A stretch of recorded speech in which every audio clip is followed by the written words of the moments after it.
세계 최고 장인이 무심코 베어 문 작은 파이 하나. 하지만 그 속에 담긴 전쟁의 기억, 가족의 사랑, 그리고 국가의 철학은 그가 평생 쌓아온 자존심을 완전히 무너뜨리고 말았습니다. 메이드 인 코리아, 그 이름이 왜 전 세계를 감동시키는지 지금부터 확인해 보시죠. 저는 앙투안 바리에르, 벨기에 브뤼셀에서 3대째 이어온 명문 초콜릿 가문의 수장입니다. 57년의 인생을 초콜릿과 함께 살아왔죠. 유럽 미쉐린 스타 레스토랑들의 디저트 컨설턴트이자 벨기에 왕실의 초콜릿을 납품하는 수석 테이스터로 일하고 있습니다. 제 사무실 벽에는 세계 각국의 디저트 페스티벌에서 받은 상패들이 가득합니다. 그 앞을 지날 때마다 가슴이 뿌듯해지는 건 당연하죠. 초콜릿은 제 자존심이자 삶 그 자체였습니다. 특히 유럽의 장인 정신으로 만들어진 초콜릿만이 진정한 가치가 있다고 굳게 믿어왔어요. 할아버지, 도와주세요.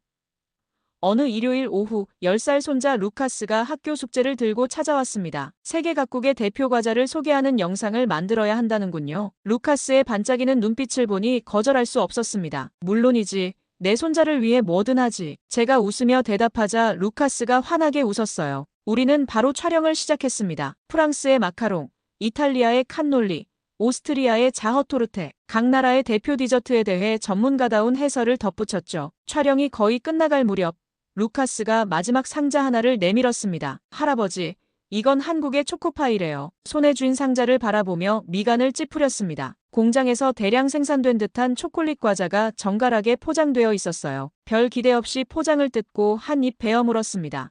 너무 인공적이군. 아이들 입맛엔 좋겠지. 카메라를 향해 건성으로 말했어요. 달콤하긴 했지만 그저 대량 생산된 평범한 과자일 뿐이라고 생각했습니다. 유럽의 장인이 만든 디저트와는 비교할 수 없다고요. 촬영이 끝난 후 루카스는 영상을 편집해 학교 SNS 계정에 올렸습니다. 그리고 다음 날 예상치 못한 일이 벌어졌어요. 뜻밖의 반응, 그리고 몰려드는 손님들. 아침부터 제 휴대폰이 쉴 새 없이 울렸습니다. 루카스의 학교 프로젝트 영상이 벨기에를 넘어 전 세계로 퍼진 것이었죠. 특히 제가 초코파이를 평가한 부분에 댓글이 폭주하고 있었습니다. 유럽 감성으로는 이해 못하실 거예요. 한국 초코파이의 진짜 가치는 맛이 아니라 추억입니다. 앙투안 선생님, 초코파이 다시 한번 드셔보세요. 댓글들을 읽으며 어리둥절했어요. 공장에서 만든 평범한 과자에 왜 이렇게 열광하는 걸까요? 아침 일찍 가게를 열자 뜻밖의 광경을 마주했습니다. 문 앞에 한국인 관광객들이 줄지어 서 있었어요. 앙투안 씨, 사인해주세요. 그리고 초코파이 어떻게 생각하세요? 벨기에 초콜릿과 한국 초코파이를 함께 맛보고 싶어요. 당황스러웠지만 미소로 응대했습니다. 하지만 매장 안으로 들어오는 한국인 관광객들이 계속 초코파이 이야기를 꺼내자 점점 불편해졌어요. 제 옆에서 일하던 동료 파티시에 피에르가 귓속말로 속삭였습니다. 뭐 이런 걸 과자라고. 공장에서 찍어낸 것에 이렇게 열광하다니. 솔직히 저도 같은 생각이었습니다. 하지만 손님들의 진지한 표정을 보니 쉽게 무시할 수 없었죠. 오후가 되자 한 한국인 남성이 다가왔습니다. 바리에르 씨, 초코파이는 단순한 과자가 아닙니다. 우리에겐 역사와 추억이 담긴 특별한 음식이에요. 그의 말에 고개를 끄덕였지만 내심 과장이겠지라고 생각했어요. 그날 저녁 가게를 닫고 집으로 돌아와 침대에 누웠을 때도 그 말이 계속 맴돌았습니다. 정말 과자 하나에 그런 의미가 담겨 있을까요? 다음 날도 그 다음 날도 한국인 관광객들의 발길이 끊이지 않았어요. 제 매장은 이제 초코파이를 평가한 그 벨기에 초콜릿 장인의 가게로 소문이 났습니다. 솔직히 이런 관심이 불편했어요. 수십 년간 쌓아온 제 명성이 단지 대량 생산된 과자에 대한 평가 때문에 가려지는 듯 했으니까요. 앙투안, 이건 기회야. 이 소동을 마케팅에 활용해보는 건 어때? 아내 클레어가 제안했지만 고개를 저었습니다. 내 평생 쌓아온 명성을 그런 식으로 이용하고 싶지 않아. 그렇게 한 주가 지났고 관심은 점차 사그라들겠지 싶었어요. 하지만 운명은 다른 계획을 갖고 있었나 봅니다. 한 할머니의 편지, 그리고 충격적인 사연. 매장 문을 열자마자 직원 마리가 편지 한 통을 건넸습니다. 사장님, 한국에서 왔대요. 어제 저녁에 도착했어요. 정성스럽게 봉인된 편지를 열어보니 깔끔한 손글씨로 쓰인 프랑스어 편지가 나왔습니다. 80대 한국 할머니가 보낸 것이었어요. 바리에르 씨께, 제 이름은 김순자입니다. 당신의 초코파이 평가 영상을 우연히 보게 되었습니다. 호기심에 읽기 시작한 편지는 곧 저를 충격에 빠뜨렸습니다. 제 남편은 한국 전쟁 당시 젊은 군인이었습니다. 그가 전장에서 마지막으로 먹은 것이 미군이 나눠준 초코파이와 비슷한 과자였어요. 남편은 그 맛을 잊지 못했고 전쟁이 끝난 후에도 종종 그 이야기를 했죠. 1970년대 한국에서 초코파이가 처음 나왔을 때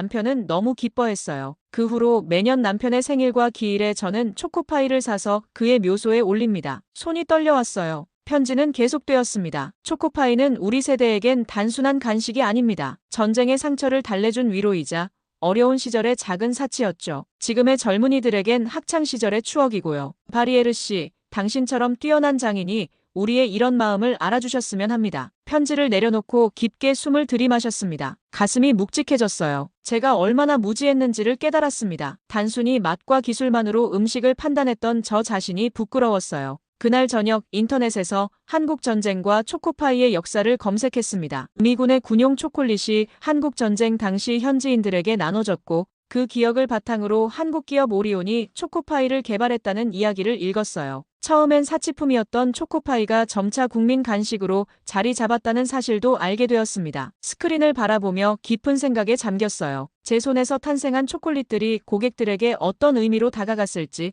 그들의 인생에 어떤 순간을 장식했을지 생각해 본 적이 있었나요? 부끄럽게도 없었습니다. 저는 오로지 기술과 명성만을 쫓았던 거죠. 다음 날 아침 매장에 있던 한국인 관광객에게 다가갔습니다. 실례지만 초코파이가 어떤 의미인지 더 자세히 말해주실 수 있을까요? 그분은 미소를 지으며 자신의 어린 시절 이야기를 들려주었어요. 가난했던 시절, 생일에만 맛볼 수 있었던 특별한 간식이었다고요. 그리고 지금은 해외에 나갈 때마다 꼭 가져가는 고향의 맛이라고 했습니다. 이야기를 들으며 결심했어요. 직접 확인해 봐야겠다고요. 한국에 가서 내 눈으로 직접 초코파이의 의미를 보고 싶었습니다. 직접 확인하러 한국에 간다고? 미쳤니?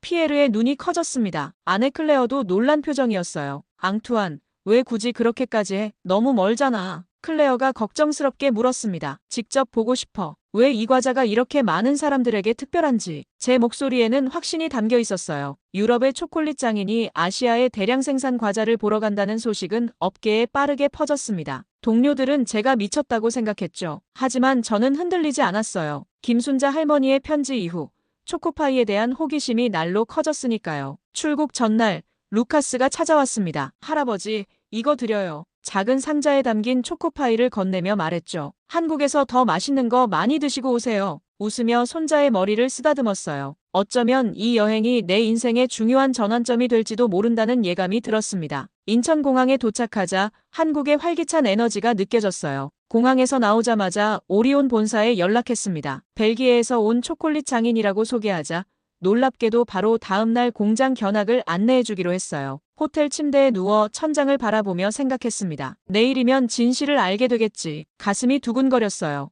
이런 설렘은 첫 초콜릿 샵을 열었을 때 이후로 오랜만이었습니다. 다음날 아침 천안에 위치한 오리온 공장으로 향했어요. 창밖으로 펼쳐지는 한국의 풍경이 낯설면서도 흥미로웠습니다. 도착하자 오리온의 공장장이 반갑게 맞아주었어요. 바리에르 씨, 먼 길 오셨습니다. 초코파이의 모든 것을 보여드리겠습니다. 공장으로 들어서는 순간 제 고정관념이 무너지기 시작했습니다. 천안 공장 방문, 충격의 연속, 반짝이는 스테인리스 스틸 설비들과 깨끗한 작업 환경이 눈에 들어왔습니다. 예상과 달리 공장 내부는 놀라울 정도로 정갈했어요. 직원들은 흰색 위생복과 모자, 마스크를 철저히 착용하고 있었습니다. 우리 공장은 HACCP와 ISO 22000 인증을 받았습니다. 식품 안전에 관해서는 세계 최고 수준이죠. 공장장이 자랑스럽게 말했어요. 생산 라인을 따라 걸으며 초코파이가 탄생하는 과정을 지켜봤습니다. 자동화된 설비가 정확한 양의 반죽을 성형하고 마시멜로를 주입하고 초콜릿을 입히는 모습이 인상적이었어요. 하지만 더 인상적인 건 중간중간 사람의 손이 개입한다는 점이었습니다. 이 부분에서는 기계보다 사람의 눈과 손이 더 정확합니다. 한 직원이 마시멜로의 질감을 확인하며 말했어요. 제 생각과 달리 단순히 기계가 모든 것을 해내는 게 아니었습니다. 장인의 손길이 곳곳에 숨어 있었어요. 마시멜로의 탄력을 확인하는 수작업,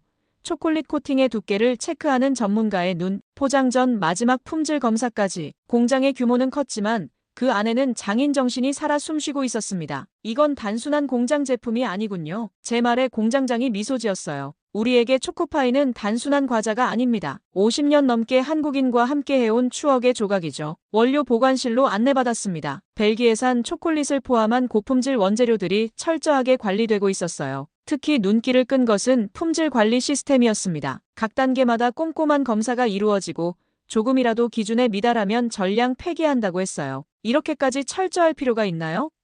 제가 물었습니다. 공장장의 대답이 제 마음을 울렸어요. 우리 아이들도 먹는 거니까요. 그 순간 깨달았습니다. 이곳의 철학은 단순히 맛있는 과자를 만드는 것이 아니었어요. 가족에게 대접하듯 정성을 다하는 것이었습니다. 그건 제가 벨기에에서 초콜릿을 만들 때의 마음가짐과 다르지 않았어요. 검사실에서는 출고 전 샘플을 무작위로 선별해 맛, 식감, 색상, 향까지 확인하는 과정을 지켜봤습니다. 한 여성 연구원이 초코파이의 단면을 자르며 설명했어요. 마시멜로의 탄력, 비스킷의 바삭함, 초콜릿의 부드러움이 조화를 이뤄야 완벽한 초코파이가 됩니다. 그 모습이 제가 벨기에에서 프랄린 초콜릿을 검사할 때와 너무나 흡사해 놀랐습니다. 이건 단순한 대량 생산이 아니었어요. 장인 정신을 대규모로 실현한 것이었습니다. 초코파이에 담긴 한국의 철학. 점심시간, 직원 식당에서 공장 직원들과 함께 식사하게 되었습니다. 30년 경력의 생산팀장 박상우 씨가 옆자리에 앉았어요. 마리에르 씨, 우리 초코파이가 어떻게 생각되세요?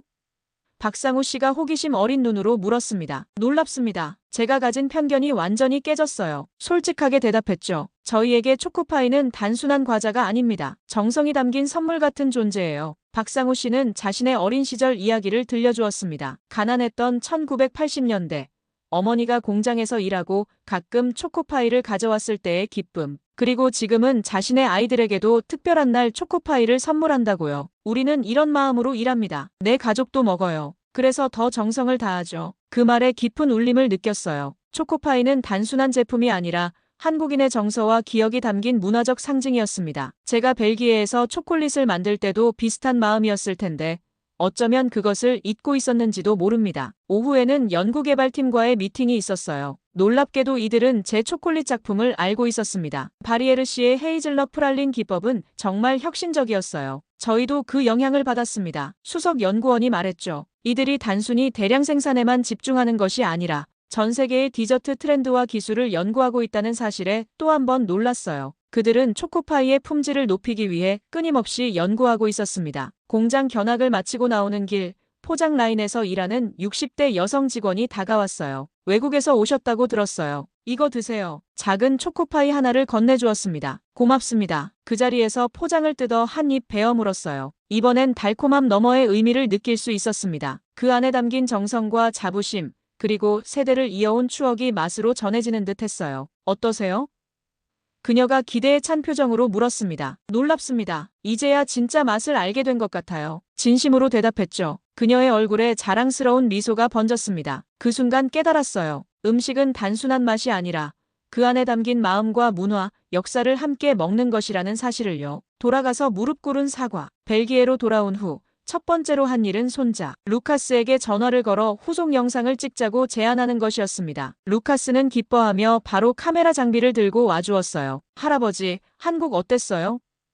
루카스가 호기심 가득한 표정으로 물었습니다. 놀라운 경험이었단다. 오늘 그 이야기를 해볼까? 카메라가 켜지고 저는 깊은 숨을 들이마셨습니다. 탁자 위에는 한국에서 가져온 초코파이가 놓여 있었어요. 안녕하세요. 앙투안 바리에르입니다. 오늘은 제가 지난번에 평가했던 한국의 초코파이에 대해 다시 이야기하고 싶습니다. 조용히 초코파이를 집어들며 계속했어요. 저는 이 작은 간식이 단순한 디저트일 뿐이라고 생각했습니다. 하지만 그건 하나의 문화였고 기억이었고 사랑이었습니다. 한국에서의 경험, 공장 방문, 그리고 만난 사람들의 이야기를 진솔하게 전했습니다. 제 목소리에는 진심이 묻어났어요. 음식을 평가할 때는 맛과 기술만으로는 충분하지 않다는 걸 깨달았습니다. 그 안에 담긴 이야기와 의미를 함께 보아야 하죠. 초코파이를 한 입 베어 물고 잠시 음미했습니다. 이전과는 완전히 다른 경험이었어요. 이제 저는 압니다. 이 과자가 한국인들에게 왜 특별한지를, 그리고 제가 얼마나 편협했는지도요. 영상 마지막 카메라를 향해 고개를 숙이며 말했습니다. 제 무지와 편견에 대해 사과드립니다. 진정한 장인은 다른 문화의 가치를 인정할 줄 알아야 한다는 것을 배웠습니다. 루카스가 카메라를 끄고 제게 달려와 안겼어요. 할아버지,